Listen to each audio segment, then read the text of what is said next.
And finally, here in the United States, ultra-wealthy Republican donors are rallying behind Donald Trump after the hush money conviction. Trump's campaign claims it raised an astounding $53 million after the verdict was announced. And fence-sitting billionaires who had once distanced themselves from the Republican are now openly backing him. However, President Joe Biden's campaign continues to hold a massive lead in fundraising. Here's the latest in the all-important money race as the two candidates vie for fundraising supremacy. Donald Trump has seen a surge in popularity after he was convicted in the hush money trial. Last week, a 12-member jury passed a guilty judgment against Donald Trump on all 34 criminal counts. The Republican was found guilty of falsifying business records to conceal hush money payments made to adult film actor Stormy Daniels. Justice Juan Merchan, who's overseeing the case, will pass the final sentencing on the 11th of July.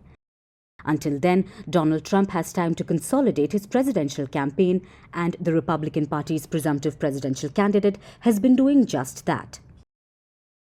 Right after the hush money judgment, support poured in for Donald Trump. MAGA supporters called it a political witch hunt carried out by the White House. I was not surprised. I knew what they were going to do. They're trying to stop him.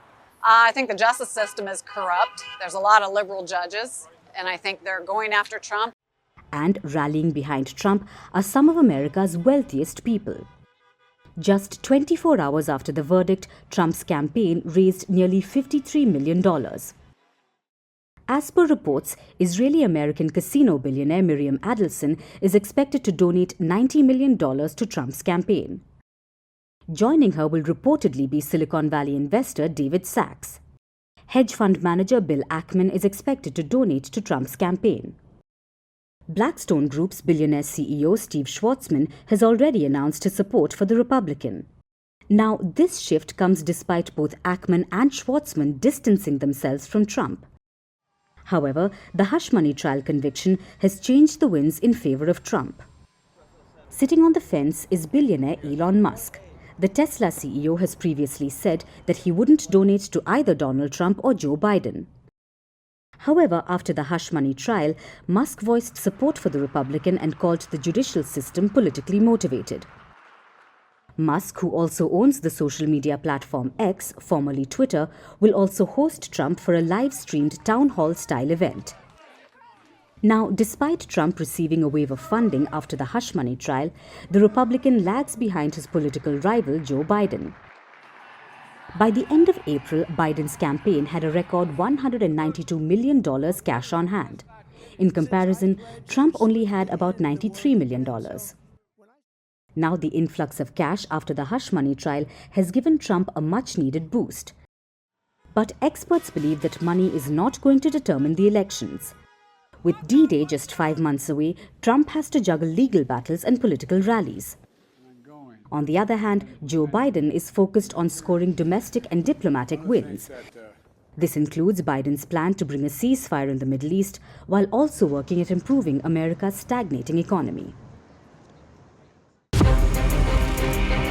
From impeachments to inaugurations, if it's a political story, we are on the scene. The race for the White House is heating up. We're beating Biden. How dare he say that? If it's breaking news, we're live with the latest coverage. From the White House, the State Department, and Capitol Hill, we know the issues, but above all, we know the players to bring you the latest in-depth analysis on all the key stories that we're covering. I'm Eric Ham. Join me from Washington here on Firstpost America.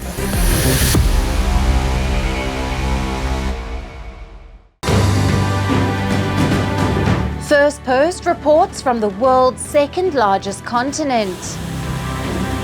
Hello, I'm Alison Lagrange. A very warm welcome from Durban, South Africa. We get you the news and the newsmakers from Africa.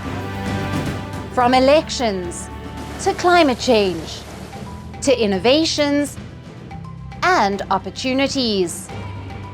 As the world's attention shifts, we report from Africa, the heart of the global South. Join me every weekday live on Firstpost.